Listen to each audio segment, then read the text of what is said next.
जय हिंद साथियों, मैं रजनीश एक बार फिर से आपका स्वागत करता हूं आपके अपने YouTube चैनल ज्ञान लाइन एजुकेशन ट्रस्ट पे।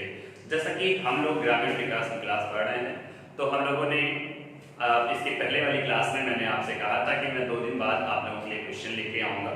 तो आज मैं आप लोगों के लिए क्वेश्चन लेके आया हूँ आज और कल। ठीक है, आज और कल दोनों दिन हम लोग क्वेश्चन करेंगे। लगभग 18 से 20 क्वेश्चन एक दिन में करेंगे। ठीक है, और जितना पढ़ा है अभी तक उसी में से करेंगे क्वेश्चन।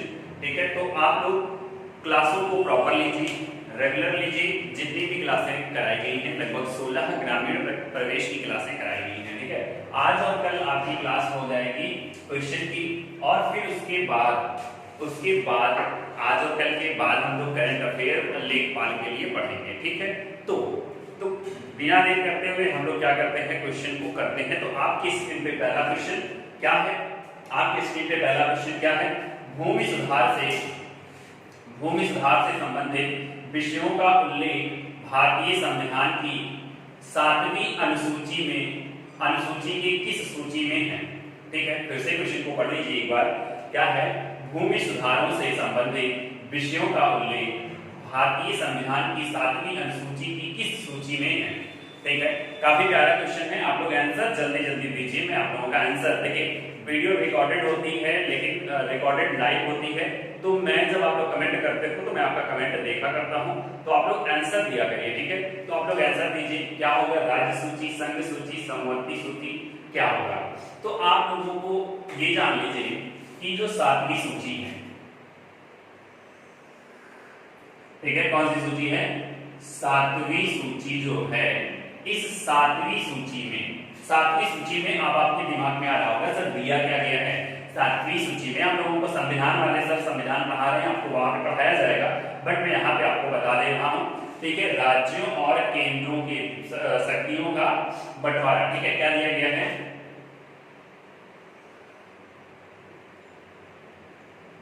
शक्तियों का बंटवारा। क्या दिया गया भैया? तो शक्तियों का बंटवारा दिया गया है किसके किसके बीच में? तो आप जानते हैं राज्य एवं संघ के बीच में शक्तियों का बंटवारा किया गया है। इसमें कितनी सूची आती है?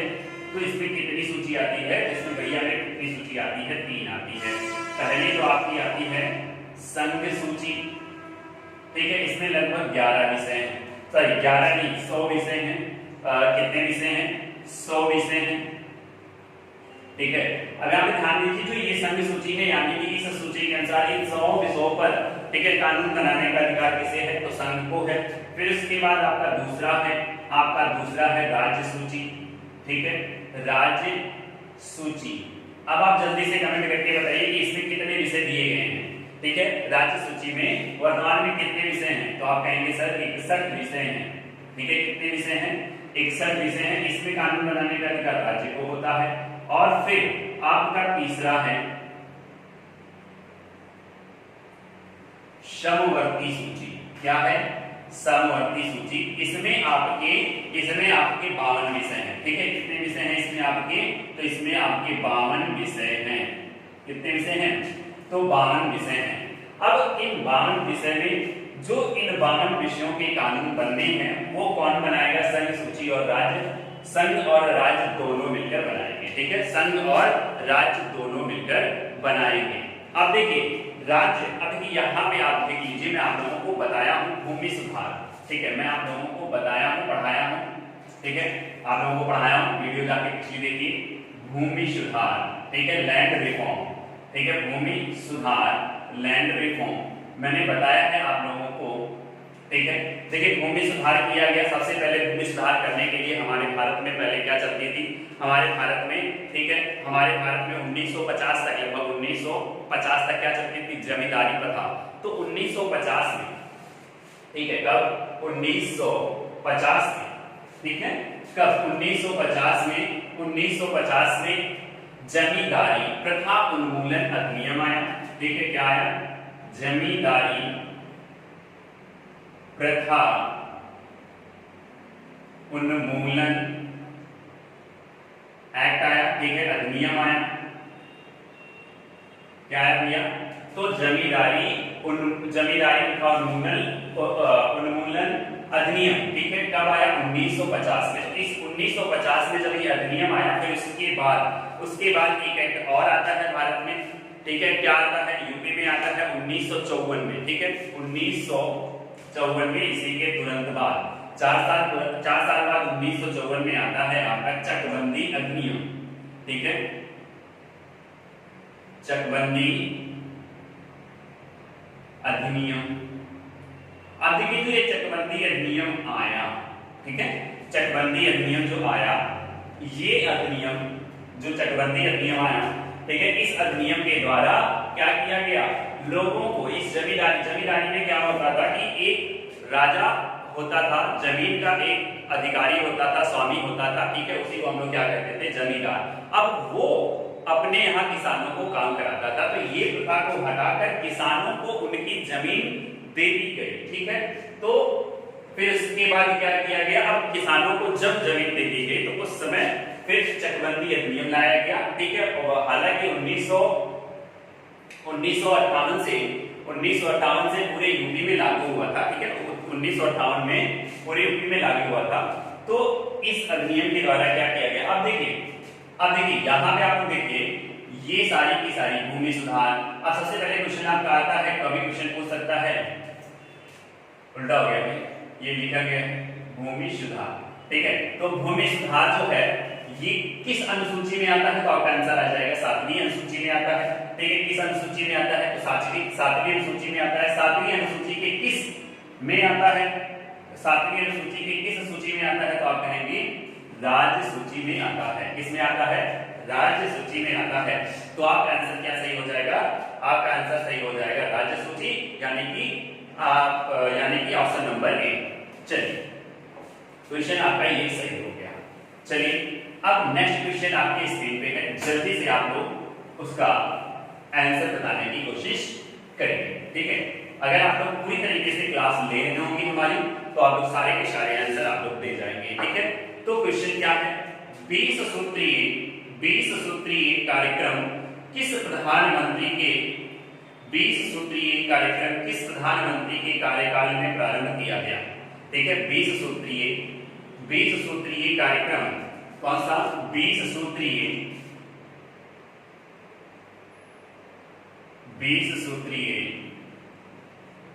कार्यक्रम, 20 सूत्रीय किस प्रधानमंत्री के कार्यकाल में ये कार्यक्रम चालू किया गया? तो आज जल्दी से बताएंगे।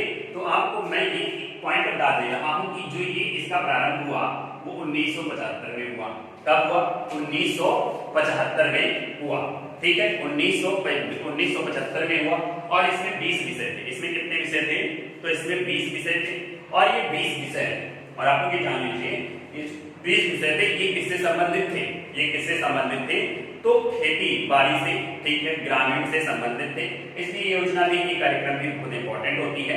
अगर हम बात करें 1975 की, अगर हम लोग बात करें 1975 की, तो 1975 में मुख्यमंत्री कौन थी? तो आपको समझ में आ गया होगा कौन थी, मैंने बोल दिया, तब आप आंसर बता सकते हैं। जल्दी से बता दीजिए आंसर कौन है? लाल बहादुर शास्त्री, राजीव गांधी, मोरारजी देसाई, इंदिरा गांधी। कौन थी? तो इंदिरा गांधी थी, ठीक है। लेकिन इंदिरा गांधी जो थी वो 1966 से, कौन? इंदिरा गांधी, ठीक है।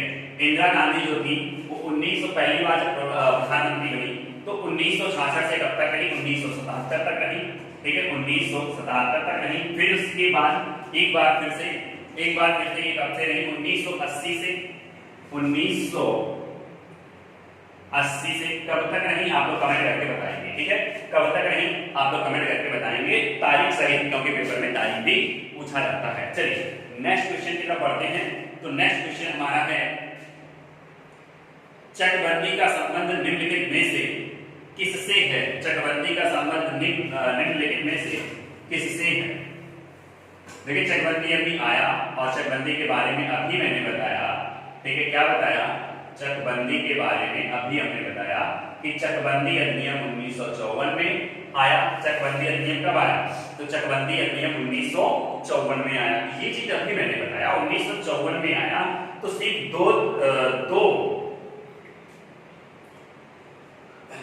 सिर्फ 2 तहसील में ही ये क्या हुआ था, लागू हुआ था। सबसे पहला तहसील क्या था, कैराना तहसील, ठीक है, कौन सा, कैराना तहसील, और दूसरा था मुसाफिर खाना, ठीक है, मुसाफिर खाना। अब देखिए यहाँ पे बात आपको ध्यान में रखना है, क्या ध्यान में रखना है कि ये 2 जगह पे ही, ये 2 जगह पर ही क्या हुआ, लागू हुआ। मैं चकबंदी अधिनियम पढ़ाया हूं आपको, ठीक है, 3rd 4th वीडियो जो भी होगी जाके आप उसमें देखिएगा। तो चकबंदी अधिनियम, ठीक है, चकबंदी अधिनियम जो आया 1954 में, सिर्फ 2 जगह लागू हुआ, कैराना और मुसाफिर खाना में, ठीक है।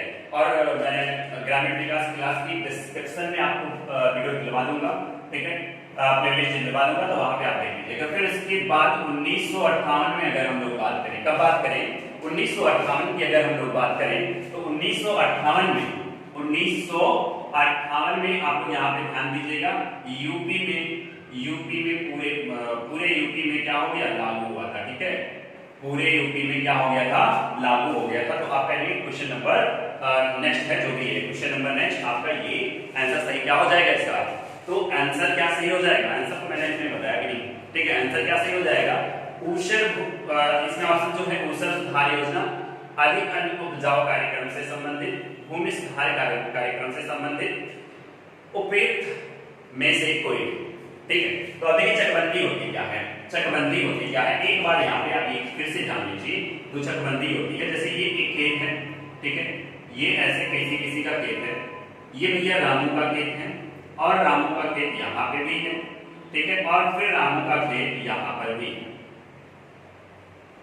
ठीक है, यहाँ पर भी रामू का खेत है। अब क्या किया जाता है, चकबंदी में क्या किया जाता है, चकबंदी में क्या किया जाता है, रामू के खेत को उठा के एक जगह पे कर दिया जाएगा, ठीक है, ये वाला भी उठा के यहाँ पे कर दिया जाएगा, और ये वाला भी यहाँ पे कर दिया जाएगा। इसी को कहते हैं चकबंदी। और इसे करता कौन है, तो चकबंदी लेखपाल, इसे करता कौन है, चकबंदी लेखपाल। तो यहाँ पे हुआ क्या है, भूमि का सुधार हुआ है, ठीक है, यहाँ पे क्या हुआ है, भूमि का सुधार हुआ है, भूमि को एक जगह पे इकट्ठा किया गया है। तो ऑप्शन नंबर सी आपका सही हो जाएगा, ठीक है, ऑप्शन नंबर सी आपका सही हो जाएगा। अगर बच्चे लोग क्वेश्चन अच्छा लग रहा हो और आपको मजा आ रहा हो तो आप क्या कर लीजिए, दबा के लाइक कर लीजिए, और अगर आप चैनल पे नए हैं तो सब्सक्राइब कर लीजिए, ठीक है। ऐसे ही आपको रोचक तथ्य के तहत क्वेश्चन कराए जाएंगे, और सारे के सारे ग्रामीण प्रवेश की क्लास यहाँ पे फ्री में कराई जाएगी। और एक बात आप ध्यान दीजिएगा, अगर शेयर नहीं की है तो शेयर भी कर दीजिए, हमें एनर्जी मिलती है। चलिए नेक्स्ट क्वेश्चन की तरफ बात करते हैं। नेक्स्ट क्वेश्चन क्या है हमारा, नेक्स्ट क्वेश्चन है ग्रामीण क्षेत्रों में बुनकरों की, ग्रामीण क्षेत्रों में बुनकरों की बेहतरी के लिए, ग्रामीण क्षेत्रों में बुनकरों की बेहतरी के लिए निम्नलिखित में से कौन सी योजना सरकार द्वारा चालू की गई, ठीक है। आप लोग क्वेश्चन एक बार फिर से पढ़िए, ग्रामीण क्षेत्रों में बुनकरों की बेहतरी के लिए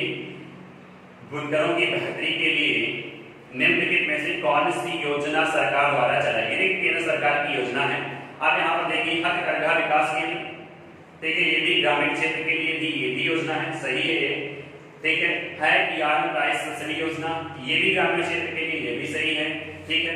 फिफ्थ फंड योजना, ये भी सही है, यानी कि उपयुक्त सभी सही है। आपका आंसर क्या हो जाएगा, आपका आंसर हो जाएगा डी। चलिए नेक्स्ट क्वेश्चन की तरफ बढ़ लेते हैं, ठीक है, नेक्स्ट क्वेश्चन की तरफ बढ़ लेते हैं।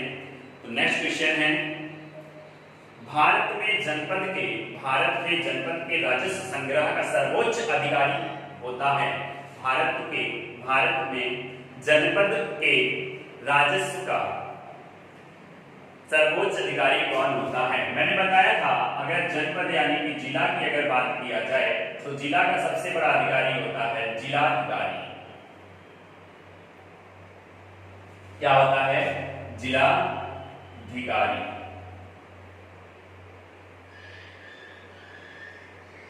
देखिए जिलाधिकारी के 2 काम होते हैं, जिलाधिकारी के 2 काम होते हैं। सबसे पहले इसे क्या कहते हैं, इसे कहते हैं डीएम, ठीक है, डिस्ट्रिक्ट मजिस्ट्रेट, और दूसरा होता है डीसी, ठीक है, इसी को ही कहा जाता है डीसी, ये होता है डिस्ट्रिक्ट कलेक्टर। जब ये राजस्व के लिए काम करेगा, तो इसे हम लोग कहेंगे डिस्ट्रिक्ट कलेक्टर। और जब ये न्यायिक प्रणाली में अपना काम करेगा तो इसे हम लोग क्या कहेंगे, डिस्ट्रिक्ट मजिस्ट्रेट। क्या कहेंगे, डिस्ट्रिक्ट मजिस्ट्रेट। अगर बात किया जाए जिला लेवल पे सबसे बड़ा अधिकारी कौन होता है, तो जिला लेवल पर सबसे बड़ा अधिकारी क्या होता है, आपका जिला अधिकारी होता है, जिसे हम लोग डिस्ट्रिक्ट कलेक्टर कहते हैं अगर राजस्व विभाग की बात कर रहे हैं तो। ठीक है, तो हम लोग राजस्व विभाग की बात कर रहे हैं, तो आपका आंसर इसमें क्या सही हो जाएगा, ऑप्शन नंबर ए सही हो जाएगा। चलिए अब आप लोगों को मैं बता दूं कि ये जो है सभी जिला पे क्या होता है, तहसील में कौन होता है, राज्य में कौन होता है, ठीक है, ग्राम में कौन होता है, ब्लॉक में कौन होता है, मैंने सारे अधिकारियों के बारे में डिस्कस किया। चलिए नेक्स्ट क्वेश्चन की तरफ बढ़ते हैं। तो नेक्स्ट क्वेश्चन हमारा है, भारत के किस कार्यक्रम को विश्व बैंक ने विश्व का सबसे बड़ा सार्वजनिक कार्य योजना माना है, सार्वजनिक कार्य योजना माना है। चलिए यहाँ पे आप लोग जान लीजिए किसे माना है, तो आप कहेंगे सर मनरेगा को। ठीक है, किसे माना है, मनरेगा को। ठीक है, मनरेगा आया कब, मनरेगा आया कब, शुरू कब हुआ, तो 2 फरवरी, ठीक है, 2006 में। ठीक है, 2 फरवरी 2006 में। ठीक है, एक एक्ट आया था नरेगा एक्ट 2005 में। ठीक है, जिसके तहत इसका निर्माण किया गया। ठीक है, और 2 फरवरी 2006 से ये लागू कर दिया गया, 2 फरवरी 2006 से लागू किया गया। लेकिन अगर बात करें पूरे भारत में कब लागू किया गया, अगर बात करें पूरे भारत में कब लागू किया गया, तो पूरे भारत में लागू किया गया 1 अप्रैल 2008 को। पूरे भारत में कब लागू किया गया, 1 अप्रैल 2008 को पूरे भारत में लागू किया गया। और अगर हम लोग बात करें, और अगर हम लोग मनरेगा के बारे में बात करें, तो मनरेगा योजना बनाते समय भी मनरेगा के बारे में बताया, लेकिन यहाँ पे भी जान लीजिए। लेकिन और फिर बात करें इसी के चलते एक दूसरे साल, इसी के दूसरे साल 2 अक्टूबर 2009 को क्या कर दिया गया, इसका नाम नरेगा से क्या कर दिया गया, मनरेगा कर दिया गया। ठीक है, नरेगा से क्या कर दिया गया, मनरेगा कर दिया गया, महात्मा गांधी नेशनल रोजगार योजना। ठीक है, मनरेगा कर दिया गया। 2 अक्टूबर को क्या होता है, गांधी जयंती। 2 अक्टूबर को क्या होता है, गांधी जयंती। अब एक बात और ध्यान दीजिए कि जो नरेगा होता है, जो मनरेगा होता है, ठीक है, अगर कोई इसका कार्यधारक है और ये काम लेने जाता है, और ये काम लेने जाता है, तो अगर इसे 20 दिन के अंदर, अगर इसे 20 दिन के अंदर काम नहीं मिलता है, ठीक है, अगर इसे 20 दिन के अंदर काम नहीं मिलता है, तो क्या करेगा, सॉरी 20 दिन नहीं, इसे 15, ठीक है, 15 दिन के अंदर इसे काम नहीं मिलता है।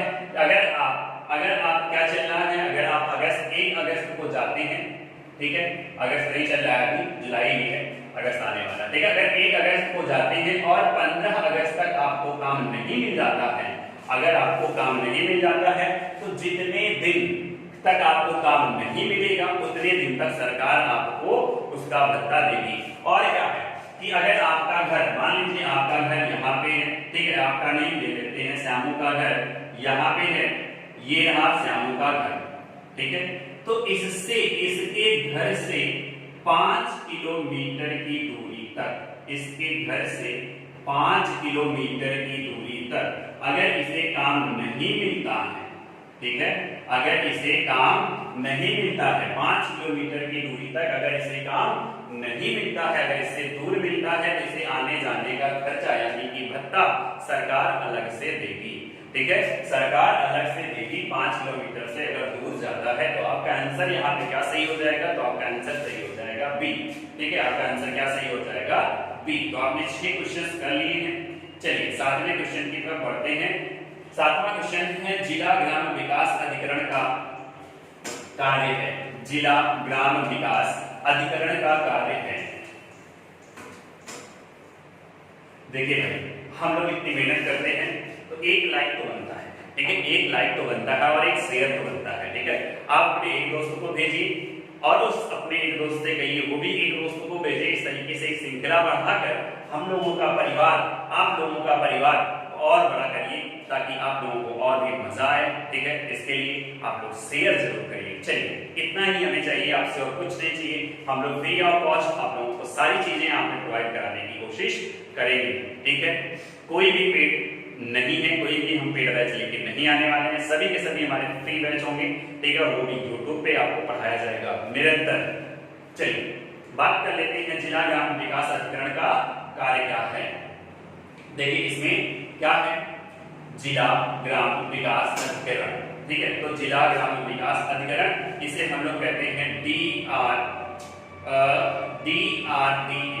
ठीक है, DRDA इसे कहते हैं DRDA।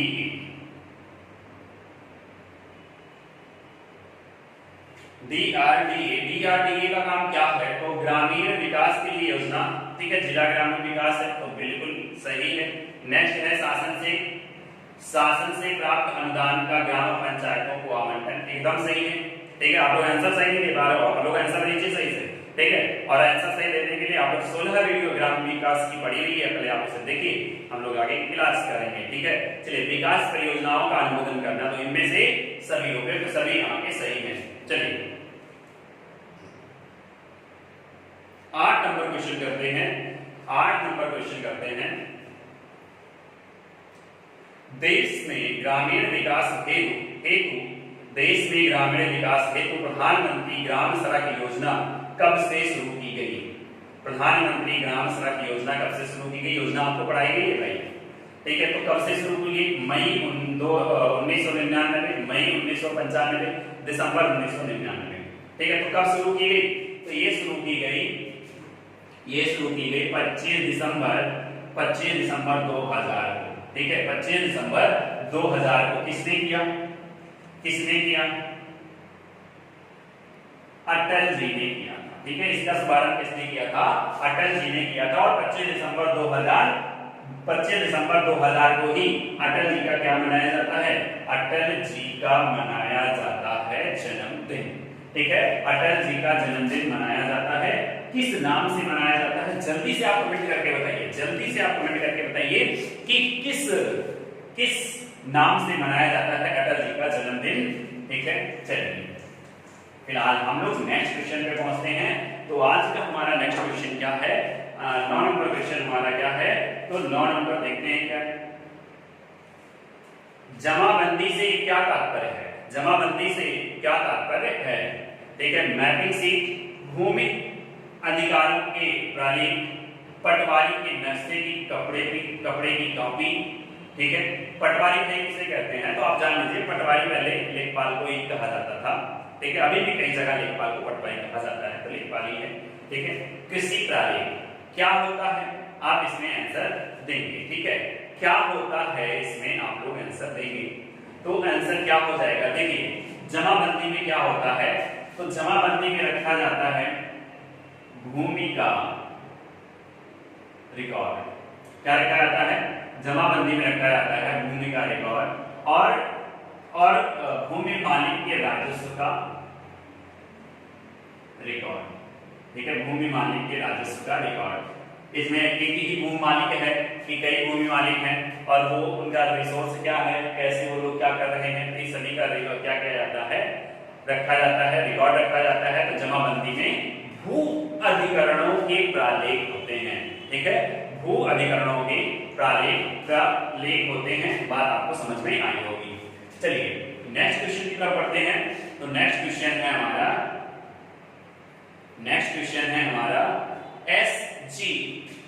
SGSY का पूर्ण रूप क्या है। ठीक है, SGSY का पूर्ण रूप क्या है। काफी अच्छा क्वेश्चन आप लोगों के लिए, काफी अच्छा क्वेश्चन आप लोगों के लिए। ठीक है, इसका जो भी नाम है ये योजना शुरू की गई, इसका जो भी नाम है तो ये योजना शुरू की गई 1999 में।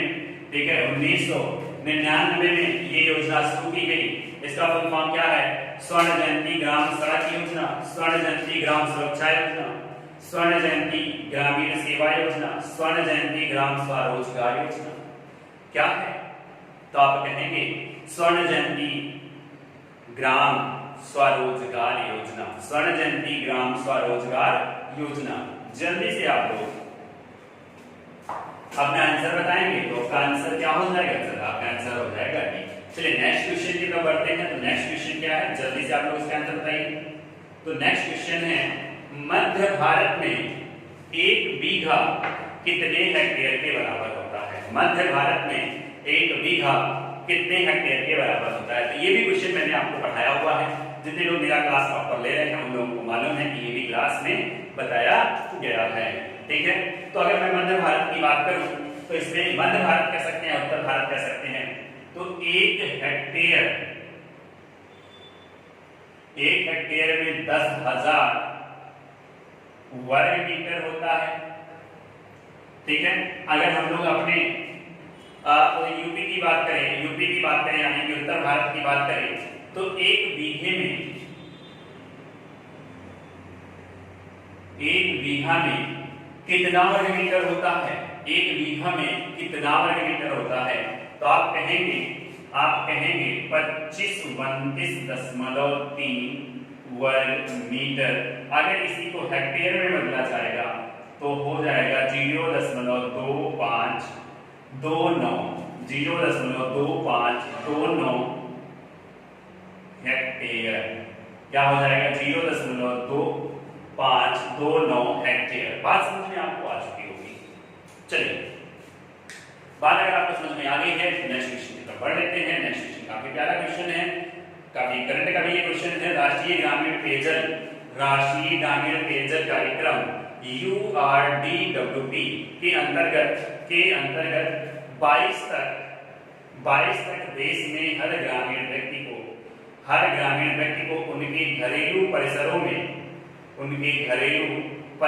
में या उनके घरों में 36 ऊर्ध्वाधर दिशा में 50 मीटर की दूरी से कम पर कितने लीटर प्रति व्यक्ति प्रतिदिन पेयजल उपलब्ध होना होगा? 2022 तक। ठीक है, योजना पहले से चल रही है, इसका नवीनीकरण 2017 में किया गया था। अभी टारगेट कितना कर दिया गया है? 2022 में। ठीक है, 2022 में जैसे एक व्यक्ति है, यहाँ पे उसका घर है तो उसके 50 किलोमीटर की दूरी के अंदर में इसे पानी प्रोवाइड किया जाएगा। इसके घर में जितने व्यक्ति होंगे उनको कितने लीटर पानी प्रोवाइड किया जाएगा? तो आप कहेंगे उनके घर में कितने लीटर पानी प्रोवाइड किया जाएगा? तो आपका आंसर हो जाएगा सी, 70 लीटर। ठीक है, कितना हो जाएगा? 70 लीटर प्रति व्यक्ति। ठीक है, 70 लीटर प्रति व्यक्ति। चलिए, अब आप बात करते हैं नेक्स्ट क्वेश्चन यानी कि 13 नंबर क्वेश्चन में। तो 13 नंबर क्वेश्चन है, उत्तर प्रदेश में किस वर्ष में मनरेगा प्रारंभ किया गया था? उत्तर प्रदेश में किस वर्ष में मनरेगा प्रारंभ किया गया था? अभी इसका आंसर मैंने बताया, जल्दी से इसका आंसर करिए, मैं आपका कमेंट देख रहा हूं। जल्दी से इसका आंसर करिए, मैं आपका कमेंट देख रहा हूं। चलिए, क्या होगा इसका आंसर? तो आप कहेंगे 2008, 2005, 2006, 2007। तो अभी मैंने बताया कि नरेगा एक्ट 2005 में आया था, लेकिन लागू कब हुआ था? तो 2006 में लागू हुआ था। ठीक है, 2006 में लागू हुआ था। बात सही है, आगे बढ़ लेते हैं।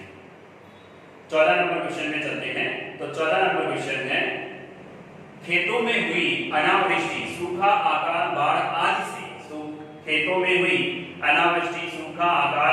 आदि से अपने उच्च अधिकारियों को कौन अवगत कराता है? ठीक है, जल्दी से आप लोग बताएंगे। इसको मैंने आप लोगों को बताया है, एकदम बकायदा पढ़ाया है, एक चीज डिटेल में पढ़ाया है।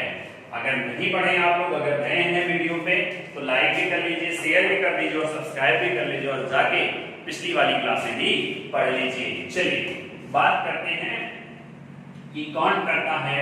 तो आप कहेंगे सर लेखपाल करता है। ठीक है, आप कहेंगे लेखपाल करता है और मैं कहूंगा सही है। ठीक है, मैं कहूंगा सही है, बिल्कुल सही है। ठीक है, आपका आंसर एकदम सही है। चलिए नेक्स्ट क्वेश्चन की तरफ चलते हैं। 15 नंबर क्वेश्चन क्या है?